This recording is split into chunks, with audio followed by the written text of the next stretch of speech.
भरोस हनुमंता, बिनु हरि कृपा मिले नहीं संता, बिनु हरि कृपा मिले नहीं संता।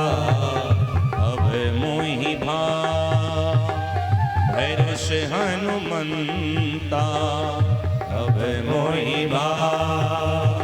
भरोस हनुमंता, बिनु हरि कृपा मिले नहीं संता, बिनु हरि कृपा मिले नहीं संता।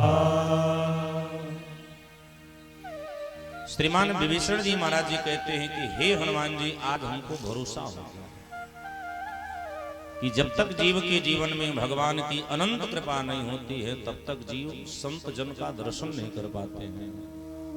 और भगवान प्राप्ति के पहले जो सीढ़ी है वो साधु जन की दर्शन ही है। ठाकुर जी की प्राप्ति में महाराज 3 ही सीढ़ी होती है।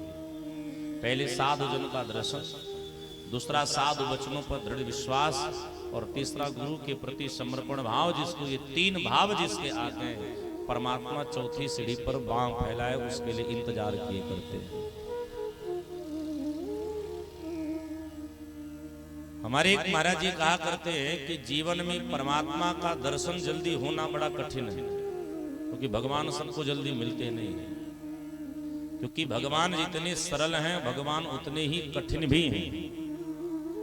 लेकिन अगर किसी जीव को भगवान की जगह कोई संत जन का दर्शन हो जावे तो जीव को यह मान लेनी चाहिए कि परमात्मा की ही कृपा।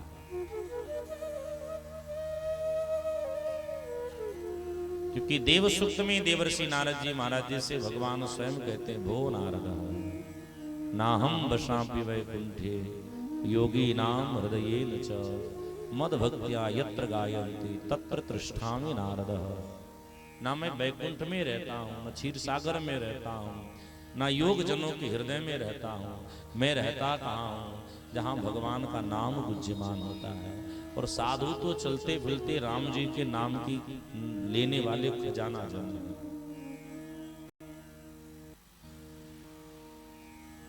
तो ये हम सबके लिए परम ही सौभाग्य का विषय है।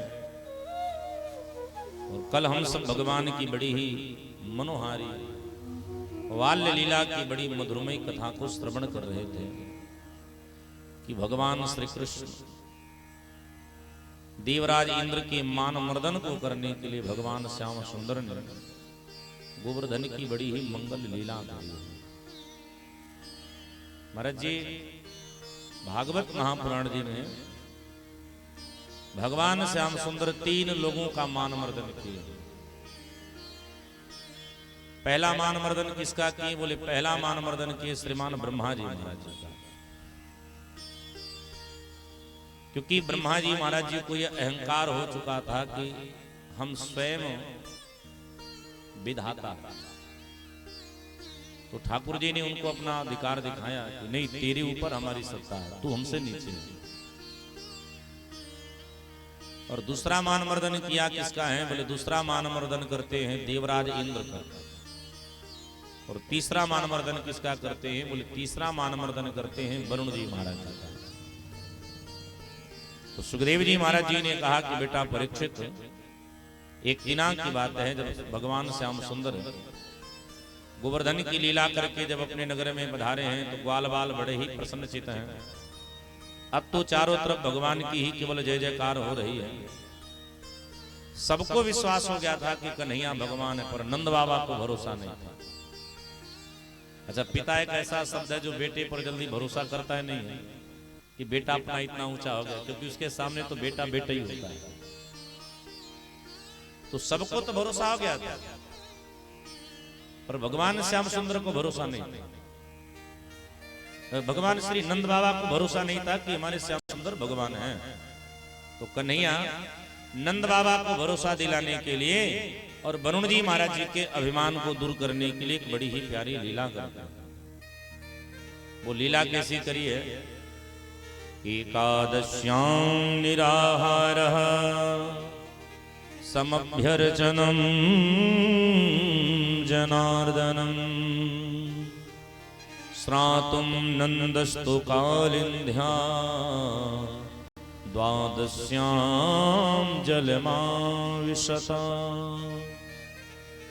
एक दिना की बात है कि नंद बाबा एकादशी व्रत किए थे और एकादशी व्रत में रहते कहते से बोले निराजल रहते। 24 एकादशी वो निराजल व्रत करते थे। और एकादशी व्रत की महिमा क्या है? बोले एकादशी व्रत का लाभ हमको तब पूर्ण रूप से प्राप्त होता है जब हम द्वादशी में ही एकादशी का पारण करें। एकादशी व्रत का फल ही है द्वादशी पारण। इसलिए एकादशी व्रत करने वाले को द्वादशी का बड़ा विचार कर लेना चाहिए। क्योंकि अगर आपने एकादशी व्रत करी है और द्वादशी में पारण नहीं अगर कर पाई है तो एकादशी व्रत आपकी निष्क्रिय हो जाती है। फिर अगर आपको एकादशी का पूरा लाभ लेना हो तो करना क्या पड़ेगा? फिर आपको प्रदोष व्रत करना पड़ता है। द्वादशी त्रयोदशी संयुक्त जो एक व्रत होता है जिसे हम प्रदोष कहते हैं, प्रदोष व्रत करने वाले व्यक्ति को तब एकादशी का व्रत पूर्ण रूप से प्राप्त होता है। तो नंद बाबा एकादशी व्रत किए हैं। ब्राह्मणों से पत्र दिखवाई, पंचांग दिखवाई तो ब्राह्मणों ने कहा द्वादशी रात्रि की ही बेला में, लेकिन ब्रह्म मुहूर्त में लग रही है और लग गई। कभी कभी तिथियां बड़ा जल्दी घटित हो जाती है। तो नंद बाबा मन में विचार किए कि ब्रह्म मुहूर्त में अगर हम जैसे यमुना जी जाएंगे, चल के स्नान करेंगे तो जाने में लेट हो जाएगा। तो नंद बाबा ग्वाल वालों के साथ शाम की बेला में यमुना जी के किनारे बैठ करके जागरण लगे करने। थोड़ी सी उनको निद्रा लगी। कुछ देर बाद जब उनकी आंख खुली तो नंद बाबा रात्रि की 12 बजे की बेला में ही ऐसा मान बैठे कि जैसा लग रहा ब्रह्म मुहूर्त हो गया है। तो हर हर गंगे कह के नंद बाबा यमुना जी में कूद पड़े। अब तो जैसे कूदे हैं सो बाबा कूदे ही रह गए, ऊपर आए नहीं। सगरी ग्वाल वाले परेशान हो गए कि बाबा तो डूब गए, बाबा तो डूब गए, बाबा तो डूब गए। अब ग्वाल वाल रोते भी लगते कन्हैया के पास में, लाला तेरो बाबा डूब गए। बोले कहाँ डूब गए? यमुना जी में डूब गए। बोले कहते डूब गए? बोले रात में गए स्नान करवे के ताई और तई जैसे बाबा तुरी छलांग लगाई सोई बाबा तुरंत डूब गए। कन्हैया बोले ऊपर ना आवे? बोले अभी तक ना ऊपर आए। भगवान बोले हो तेरी, तब तक यशोदा जी लगी छाती पीट के रोने। बोले पति चले गए, पति चले गए। भगवान श्याम सुंदर दौड़े दौड़े आए और भगवान श्याम सुंदर तुरंत छलांग लगा गए। अब कन्हैया जैसे छलांग लगाई सोई वरुणलोक का दरवाजा खुल गया और भगवान कहां जा पहुंचे? वरुणलोक पहुंच गए। नंद बाबा देख रहे हैं कि हमारे लाला आए हैं और भगवान देख रहे हैं कि नंद बाबा को जैसे कैदी को हथकड़ी लगाई जाती है वैसे नंद बाबा को हथकड़ी लगा करके बांध दी गई थी। वरुण जी महाराज सिंहासन पर बैठे हैं, नंद बाबा को डरवा रहे हैं। तब तक वरुण जी को सोचना पड़ी कि भगवान श्याम सुंदर आए हैं। अब तो वरुण जी छड़ी उड़ी फेंक करके और कूद पड़े, भगवान के चरणों में लेट करके लगे प्रणाम करने। नमस्तुभ्यं भगवते ब्रह्मणे परमात्मने न यत्र श्रूयते माया लोक सृष्टि विकल्पना। हे प्रभु आपके चरणों में मेरा कोटि कोटि प्रणाम है। जहां आपकी आशीर्वाद हो जाती है वहां जीव को माया नहीं सताता, क्योंकि जिस जीव को माया सताता है वह आपको जल्दी पा नहीं पाता है। भगवान श्याम सुंदर हंस के बोलने लगे कि तुमसे बड़ा चटोरा व्यक्ति किसी कोई नहीं देखे, तुम एक नंबर के चापलूस हो। वरुण जी ने कहा महाराज हमने कहा चापलूसी कर दे। कन्हैया बोले तुमने हमारे बाप को जेल में बंद कर दिया और हम आ रहे हैं तो हमारी चापलूसी कर रहे हो कि हम ही भगवान हैं, हम ही भगवान हैं। अरे जब तुमको पता है तो तुमने हमारे बाबा को बंद क्यों करी? बोले कौन बाबा? बोले तो को नहीं पता, नंद बाबा हमारे बाबा हैं। अब तो वरुण को मानो काटो तो खून नाश, सन्न से रहे। वरुण जी महाराज पुनः भगवान के चरणों में पकड़ ऐसे चरण पकड़ करके लगे प्रार्थना करने, बोले प्रभु अजानता मामेक मूढ़े कार्य न वेदिता, हम तेरे बाबा को नहीं लेकर के आए हैं, हमारे सेवक लेकर के आए हैं, लेकिन तेरे बाबा ने भी गलत कर दिया।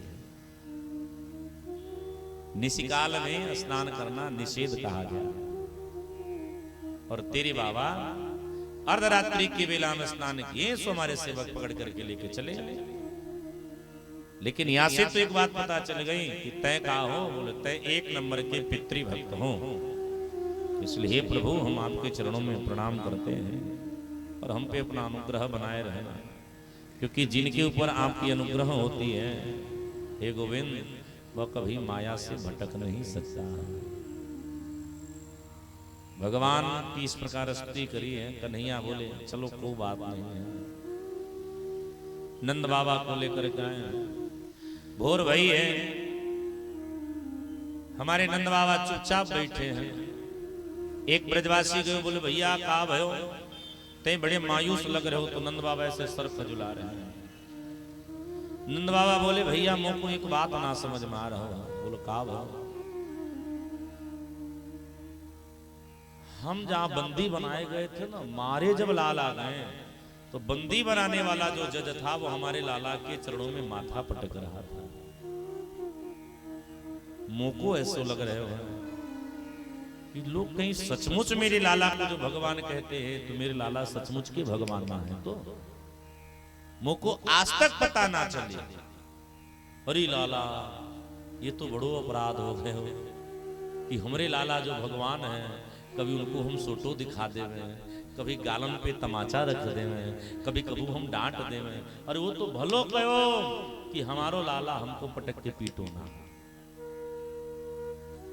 आज बिल्कुल पता चल गए कि जो अपनी लाला है वही भगवान है। अब तो कन्हैया घबरा रहा है। कन्हैया मन में सोचने लगे कि जब बाबा ही भगवान मान बैठे, अब हमारी बाल लीला चौपट हो जाएगा। तो भगवान श्याम सुंदर शाम की वेला में नंद बाबा के पास गए और कन्हैया माखन मिश्री खा रहे थे।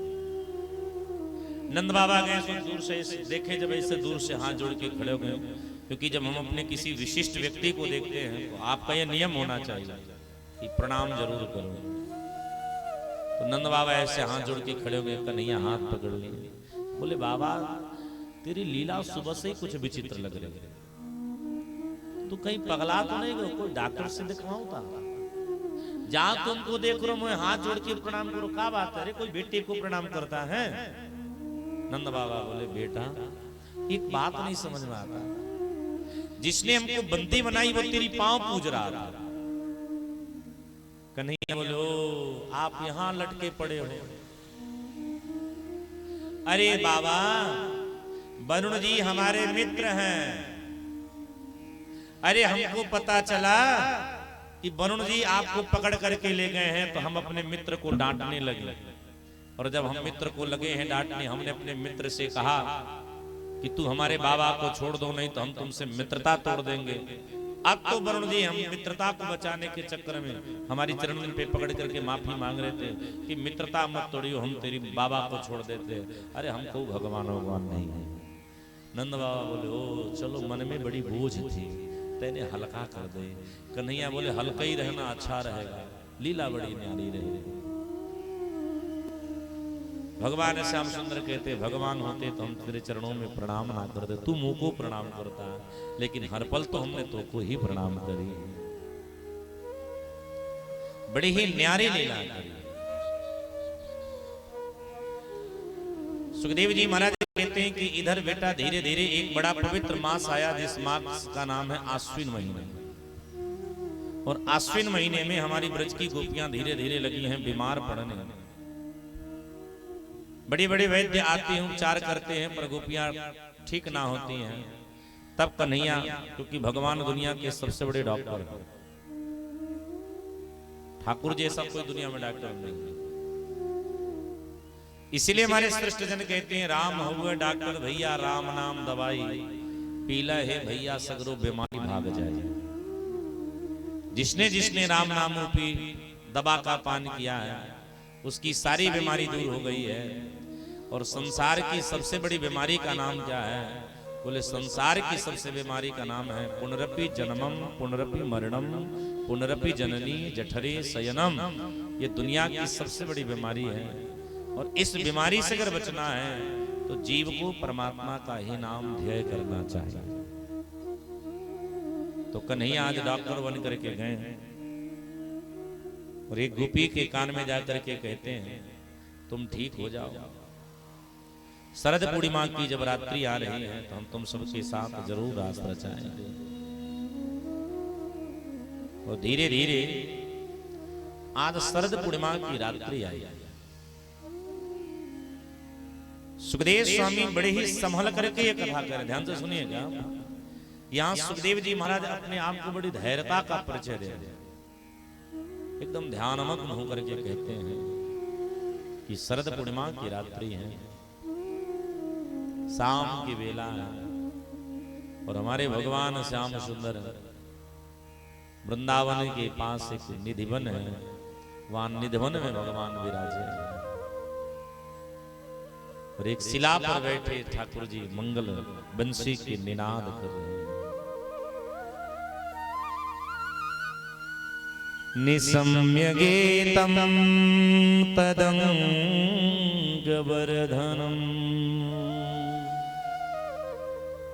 ब्रज स्त्रिय कृष्ण गृहीत मानसा आजग में मन्यो मलिता त्यों क्षमा सयत्र कांतो जवलोल कुंडला। शाम की बेला है, मानो सूर्यास्त हो चुका है, रजनी अब प्रवेश करने वाली है और इस समय भगवान निधिवन में पधार करके बंसी की मंगल निनाद कर रहे हैं। देखो हमारे भगवान श्याम सुंदर का एक बीज मंत्र है। प्रत्येक देवता का कोई ना कोई बीज मंत्र होता है। सो कन्हैया का बीज मंत्र है क्लीं ओम। ये भगवान श्याम सुंदर का बीज मंत्र है और भगवान श्याम सुंदर बंसी में ही बीज मंत्र को डालते हैं। जैसे कन्हैया ने बीज मंत्र को फूकी है, ब्रज की जितनी गोपियां हैं समस्त गोपियों के कानों में जब भगवान श्याम सुंदर की बंसी की जब ध्वन गुज्यमान भई तो गोपियां मानो पागल से उनकी दशा एकदम विचित्र हो गई। घर के कोई काम में किसी का मन नहीं लग रहा है। स्वामी कहते हैं कि दुह्यंतो भी ययो कश्चित दोहम हित्वा समत्सुका। शाम की बेला में जो गोपी गाय दुह रही थी, बंसी की जब ध्वनि उसके कान में पड़ी है तो दुग्ध पात्र फेंक करके गोपी दौड़ लगा दी है। एक गोपी भोजन बना रही थी, बाकी कान में जब बंसी की धुन पड़ी है तो गोपी पकता हुआ भोजन ही चूल्हे पर छोड़ करके दौड़ लगा दी है, क्योंकि कन्हैया की बंसी उसे पागल कर रही है। एक गोपी अपने छोटे से बच्चे को दूध पिला रही है और जैसे गोपी के कान में भगवान श्याम सुंदर की बंसी की धुन पड़ी है, वह गोपी अपने बच्चे को पालने में सुला करके दौड़ पड़ी है। मेरा मूल कहने का तात्पर्य है कि ब्रज की जितनी गोपियां हैं जो इस कर्म को कर रही हैं, भगवान की जब बंसी की धुन मां के कान में जब पड़ी है तो संपूर्ण गोपियां उस कर्म का परित्याग करके भगवान श्याम सुंदर से मिलने दौड़ पड़ी है। ध्यान से सुनिए, यहां एक बड़ी विचित्र भाव है कि जीव का जब तक वासनाओं में आसक्ति होगी तब तक वह परमात्मा के प्रति कभी दौड़ नहीं सकता। अगर दौड़ेगा भी वह जीव तो कहीं ना कहीं बीच में उसे ठोकर लग ही जाएगी। लेकिन यहां ब्रज की जितनी गोपियां हैं संसार के समस्त वासनाओं से मानो संन्यास ले चुकी हैं, इसलिए जैसे गोपियों के कानों में भगवान की बंसी के धुन गुज्यमान भई, गोपियां संपूर्ण पागल की तरह दौड़ने लगी। झुंड की झुंड गोपियां पधारी, सखी प्रियतम मोहि बुलावत हुई हैं, अजीरे मंदिर बजावत हुई हैं, चलहूं बेग उन्हों से मिले हैं, नहीं तो श्याम तब ही मुरली बजावत हुई हैं। एक महात्मा ने कहा कि गोपियां कह रही कि सखी जल्दी चलो, नहीं तो मुरली बजाता ही रह जाएगा, और जब तक हम जाएंगे नहीं तब तक वह बंसी बजाता रहेगा। इसलिए पागल होने से अच्छा है पहले ही हम उसे पालें। आज झुंड की झुंड गोपियां पधारी, सब आकर के चुपचाप सामने बैठे, कन्हैया बंसी बजाए जा रहे हैं, गोपियां मस्त मगन होकर के मन मयूर को नचा रही हैं। ऐसे लग रहा है कि बदरिया गजर रही है, मयूर नच रहे हैं, गोपियां नृत्य कर रही हैं मानो मन ही मन। तब तक ठाकुर जी बंसी के ध्वन को बंद करके और गोपियों का स्वागत करते हैं। स्वागतम वो महाभागा प्रियम किम करवाणि वः ब्रजस्य नामयं कश्चित् ब्रूतागमन कारणम। भगवान श्याम सुंदर गोपियों से कहते हैं तुम सब पधारो, स्वागत है, बैठो बैठो बैठो। लेकिन अस्यागमन किम कारण, यहाँ आने का क्या कारण है? अरे शाम की बेला में तुम सब चली आई हो जंगल में, रजन्येषा घोर रूपाम घोर सत्वम निषेविता प्रतियात व्रजम नेहम स्तेयम स्त्रीभिः सुमध्यमाम। रात्रि कालीन की बेला में जंगल के जितने जीव होते हैं सबके सब हिंसक हो जाते हैं, इसलिए तुम सब झुंड के झुंड बना करके जैसे आई हो वैसे तुम सब बिछुड़ना नहीं, झुंड बना करके जंगल पार कर जाओ। तो महाराज जी इस श्लोक का हमारे वेदांतियों ने बड़ा इस पर रस लिया, और पूज्य श्री कृपा शंकराचार्य जी महाराज जिनसे इस दास को भागवत पढ़ने का सौभाग्य प्राप्त हुआ, ऐसे पूज्य श्री कृपा शंकराचार्य जी महाराज इस श्लोक का बड़ा रस के उसका अर्थ करते हैं। श्री कृपा शंकराचार्य जी महाराज कहते हैं कि भगवान गोपियों से कह रहे हैं कि रजन्येषा घोर रूपा, ऐ गोपियां ऐसी रात्रि दोबारा आने वाली नहीं है, क्योंकि यह बड़ी सुहावनी रात्रि है। इस रात्रि में जितने हिंसक जीव हैं सबने हिंसा का त्याग कर दिया है, सब अहिंसक हो गए हैं। इसलिए प्रतियात ब्रजम नः, इसलिए अब तुमको ब्रज जाने की आवश्यकता नहीं है, तुम सब यहीं रह जाओ, और तुम सबके साथ हम भी इस आनंद को प्राप्त करना चाहते हैं। भगवान कहते हैं ऐ गोपिया, स्त्री जाति बड़ी ही मर्यादा की धर्म है। मातरः पितरः पुत्रा भ्रातरः पतयः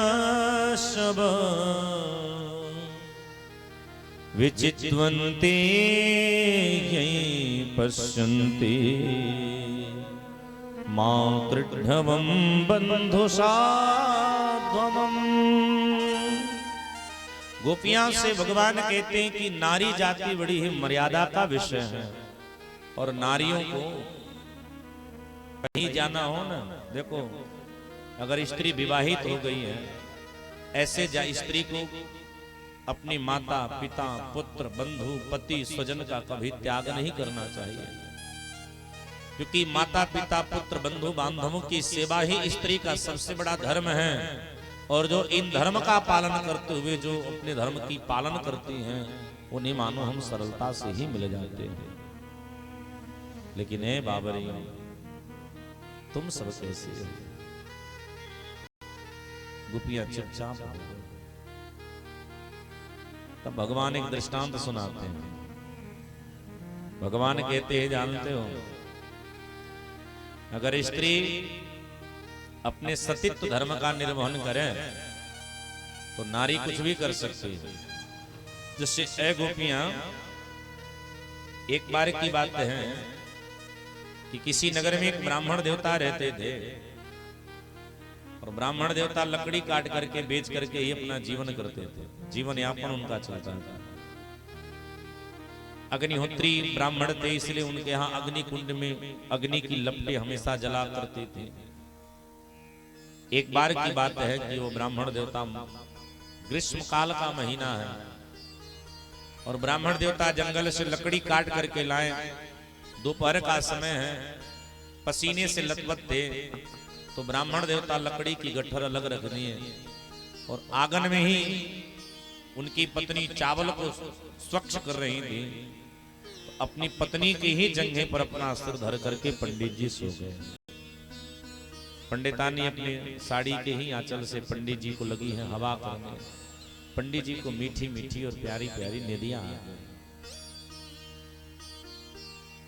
पंडित जी का एक 7-8 महीने का बालक था जो घुटवन के बल पे चलता था, वो आंगन में चल रहा था, खेल रहा था। पंडितानी देख रही हैं और तब तक पंडितानी ने क्या देखा कि वह बालक खेलते खेलते जलती हुई अग्नि कुंड में जा गिरा, लेकिन उसकी मां उठी नहीं, अपनी आंख बंद कर ली।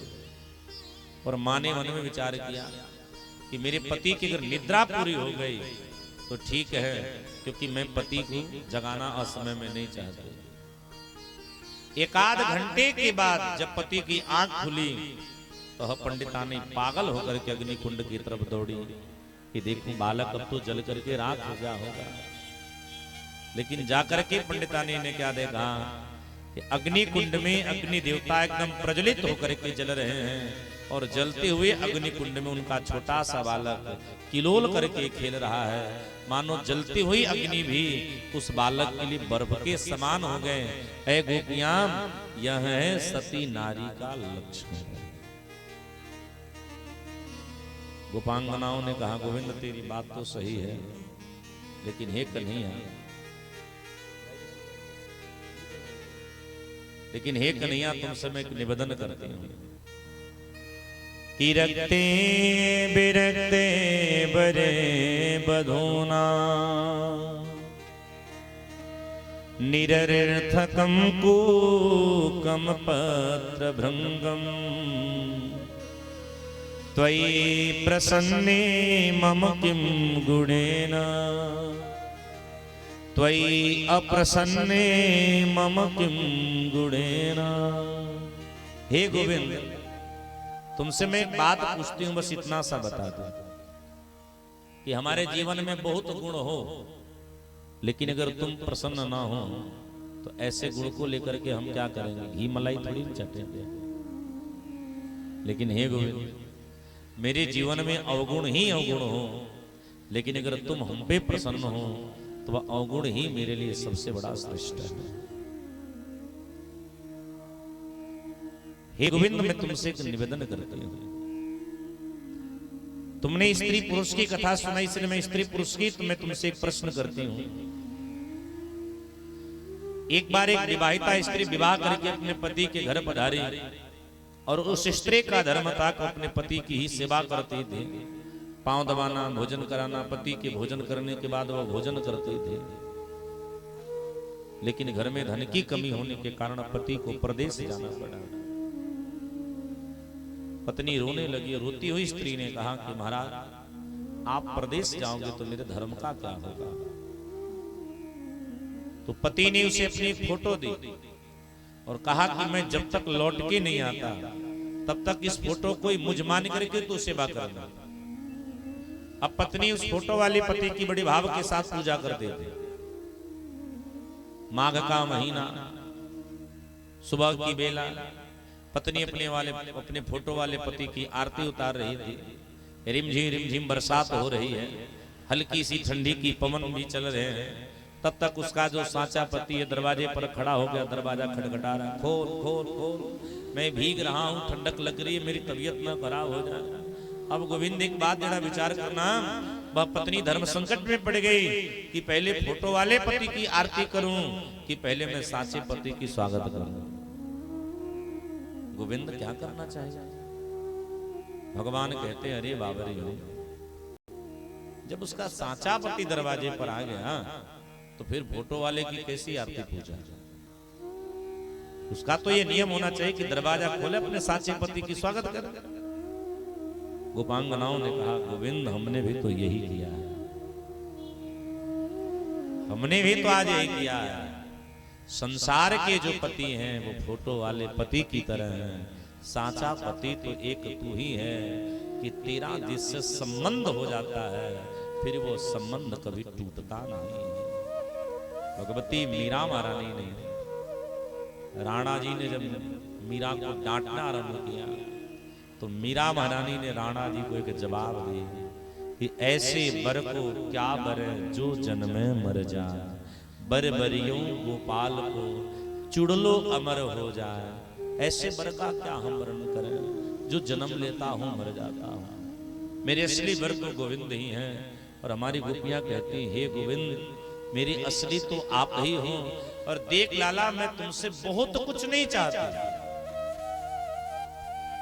देखिए हमारी संपूर्ण गोपांगनाओं ने ना कहीं धन मांगा, पूरी गोपी चरित्र की मैं आपको सहोदाहरण देकर के मैं कह रहा हूं कि संपूर्ण गोपियां महाराज ना कहीं धन मांगी है, ना कहीं पुत्र मांगी है, ना कहीं पति मांगी है। अगर मांगी है तो केवल गोविंद को मांगी है। उनका मुंह भी खुलता था तो गोविंद के लिए ही खुलता था। इसलिए गोपियां कहती हैं गोविंद हमारी बड़ी दयनीय दशा है कि जब तेरी याद आती है ना तो हम चलते चलते रुक जाते हैं। जब तेरी स्मरण होती है ना हम अपने, महाराज जी बता रहे थे कि बड़हलगंज जाना है, वो जबरदस्ती बांध के भी रखना उचित नहीं है, इसीलिए हम लोग निवेदन ही कर सकते हैं। थोड़ी 2-4 घंटा सूर्य देवता यहां भी प्रकाशित हो जाए तो आनंद है।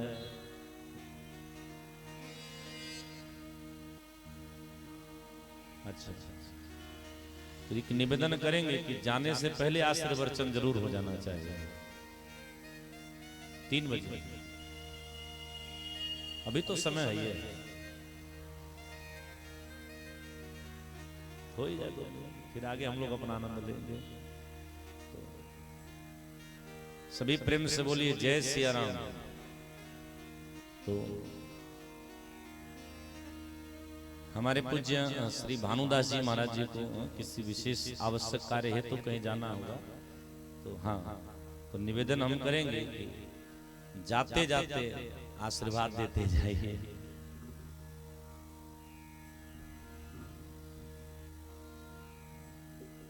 अच्छा अच्छा हमने सोचा ऐसा ही है। हाँ कोई नहीं, अरे परमात्मा करें कि आप 6 बजे तक बैठे रहे। ये सचमुच हम कहें कि हमको महाराज जी आज ऐसा लग रहा है कि हम दशरथ जी के आंगन में ही बैठ के कथा कर रहे हैं। आज मुझे यही आभास हो रहा है क्योंकि वहां भी जब कथा होती है तो ऐसे ही आप सब विराजमान होते हैं। तो अभी मुझे यही सुख हो रहा है कि मैं वहीं आंगन में बैठ के ही कथा कर रहा हूं। हमारी गोपियां कहती हैं कि हे गोविंद तुमसे एक मेरी प्रार्थना है कि जब तेरी याद आती है ना तो जीवन में बड़ा उथल पुथल होता है।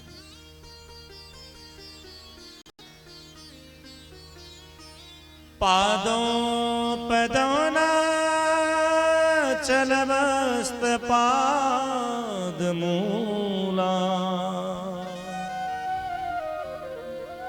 या महाकथम ब्रजमथो करवाम किंबा चित्तं सुखेन भवता पहृतं गृहेषु यन्निर्विशच्युत करवाम किं वा। हे गोविंद जब तेरी याद आती है ना तो हमें अपने कार्य में कहीं भी मेरा मन नहीं लगता क्योंकि केवल तेरी याद आती है। भक्तमाल में कथा आती है कि एक बार श्री अम्बरीश जी महाराज भगवान की बड़ी ही सुंदर सेवा करते थे। एक बार अम्बरीश जी महाराज भगवान को स्नान करा करके वस्त्र धारण कराएं और वस्त्र पहनाने के बाद भगवान के लिए चंदन घिस करके चंदन लगा रहे हैं। तो कोई दूर बैठा एक महात्मा भगवान का मंगल गुणानुवाद गा रहा था बीड़ा के धुन पर। अम्बरीश जी के कान में भगवान का जब नाम गुंजमान हुआ तो शरीर तो ठाकुर जी के पास था, लेकिन मन चला गया महात्मा के चरणों में। तो भाई जब मन होगा नहीं तो क्रियाएं ठीक से हो नहीं पाएंगे। तो चंदन लगाना होता है माथे पर, तो ठाकुर जी के नाक पे चंदन लगा। भगवान हंस के बोले, अम्बरीश मन कहाँ है? अम्बरीश जी ने कहा अच्छा कोई ऐसे पूछ। तब तक महात्मा ने दोबारा तान छेड़ दिया। अम्बरीश जी का मन ठाकुर जी के चरणों से ठाकुर जी के उस महात्मा के चरणों में चला गया। तब तक महात्मा जी ने चंदन लगाई सो भगवान के आंख में ही लगा दिया। तो ठाकुर जी बोले, कहा अम्बरीश तू मेरी आंखियां फोड़ देगा? अम्बरीश जी ऐसे भगवान के हाथ में चंदन का कटोरा थमा दिए। बोले प्रभु क्षमा करना, तो से बढ़िया तो तेरा नाम लगता है, इसलिए मेरा मन तेरे सेवा में नहीं लग रहा है, मेरा मन तेरा नाम सुनने के चक्कर में पड़ा है, ये चंदन लो खुद लगा लो। तो ठाकुर जी बोले, वाह ऐसा ही भगत होना चाहिए।